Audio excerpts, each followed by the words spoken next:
قرآن مجید نے واضح طور پر قطعی طور پر 4 چیزوں کو کھانے میں حرام کیا ہے، صرف 4 چیزوں کو حرام کیا ہے۔ ایک مقامات میں قرآن کے آپ کو بتا دیتا ہوں۔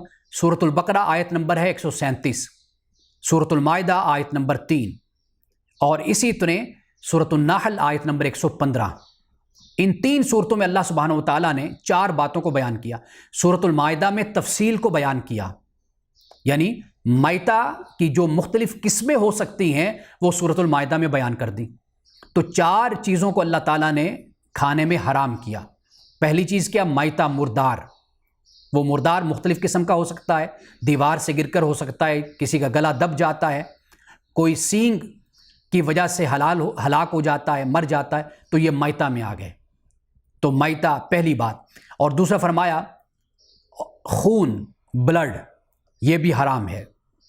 تیسرا لحم الخنزیر، خنزیر کا گوشت۔ اور چوتھی بات بیان کی کہ جس پر غیر اللہ کا نام لیا جاتا ہے، جس طرح مشرکین جانوروں کو غیر اللہ پر یعنی اپنے بتوں کے لیے ذبح کرتے تھے، تو فرمایا کہ یہ 4 ہیں۔ 3 چیزیں تو طبعی طور پر ہم پسند نہیں کریں گے، یعنی ہماری طبیعت وہ جسمانی طور پر نقصان دہ ہو گئی، لیکن وما اہل بہ لغیر اللہ، غیر اللہ کے نام پر جس کو ذبح کیا جاتا ہے، یہ عقیدے اور ایمان کے خلاف ہے، یہ اخلاقیات کے خلاف ہے، باطن کے خلاف ہے، روح کے خلاف ہے۔ اس سے انسان کے ایمان اور عقیدے کو نقصان پہنچتا ہے۔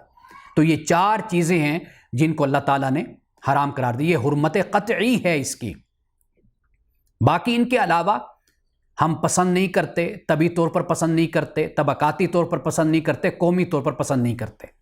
یعنی طبقاتی طور پر یہ کہ جیسے ہمارا ایک طبقہ ہے، ایک کلاس ہے، ایک گروہ ہے، اس کے اندر ایک چیز کو نہیں پسند کیا جاتا۔ ہماری تربیت پرورش اسی طرح ہوئی، ہم بھی پسند نہیں کرتے اور استعمال بھی نہیں کیا جاتا۔ ایک قوم کے اندر ایک چیز کو استعمال نہیں کیا جاتا، ناپسند کیا جاتا ہے۔ اور اسی طرح طبعی طور پر، یعنی ہماری طبیعت کا اس طرف رجحان نہیں ہوتا تو ہم اس کو پسند نہیں کرتے، لیکن وہ مکروہات میں ہیں، یعنی ہمیں ناپسند ہیں، ہم اس کو استعمال نہیں کرتے۔ لیکن ہرگز ہم یہ نہیں کہہ سکتے کہ ہم یہ کہیں کہ جی وہ اسی طرح حرام ہیں جس طرح ان 4 چیزوں کو اللہ تعالیٰ نے حرام قرار دیا۔